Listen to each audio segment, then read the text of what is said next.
L'écho du soir avec vous, Emmanuel Le Chypre, bonsoir. Bonsoir Nathalie. Alors la dernière session parlementaire du quinquennat s'est achevée aujourd'hui même. Absolument. Les parlementaires ont même travaillé 2 semaines de plus pour voter les tout derniers textes du gouvernement. Globalement, sur les 5 ans, se sont-ils montrés particulièrement actifs ?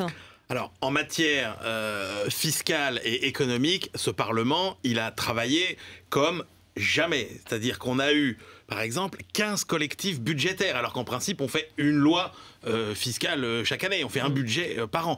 140 mesures fiscales différentes. Ouais.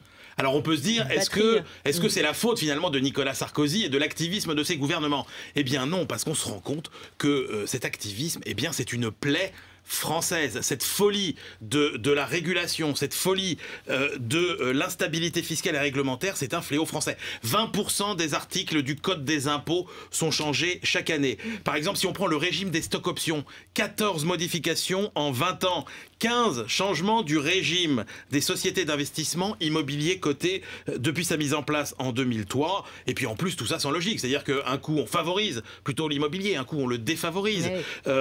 Parallèlement, près de la moitié des lois votées, eh bien, sont inapplicables, faute de décret d'application. Donc c'est la surenchère et en plus le dépassement total. Alors cette batterie comme ça, cette surenchère, cette frénésie des lois, ça a forcément des conséquences. Ben, le problème, c'est qu'on pourrait presque en rire si les conséquences n'étaient pas dramatiques. Surcoût d'abord administratif, 1 milliard d'euros pour l'administration de l'État. Et puis un surcoût évalué par la Cour des comptes à 60 milliards d'euros pour les entreprises qui ne savent plus sur quel pied danser. On a des tas d'exemples. Prenez par exemple les sociétés qui se sont lancées dans le photovoltaïque en 2008-2009 à cause des incitations fiscales. Eh bien, 5 révisions du tarif de rachat de cette électricité par EDF plus tard, eh bien, c'est la bérésina, les entreprises ont fermé. Comment est-ce qu'on transmet son entreprise quand la fiscalité change tout le temps? Résultat, les chefs d'entreprise, ils préfèrent abandonner, jeter l'éponge.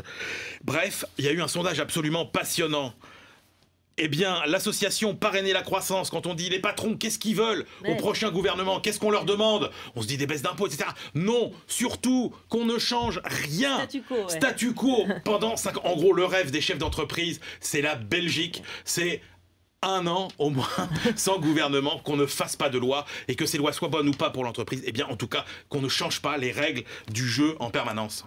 Bon allez, on termine avec le chiffre du soir. Eh bien figurez-vous que l'autorité de la concurrence a infligé 3 millions d'euros d'amende acquis à un cartel absolument redoutable et puissant, le cartel des producteurs d'endives. Et oui, qui se sont fait pendant 14 ans des marges un peu excessives, nous dit-on, sur le dos des consommateurs. L'endive, c'est quand même le 4e légume consommé par les Français. Merci beaucoup, Emmanuel Le Chypre avec vous, c'est l'écho du soir. Merci.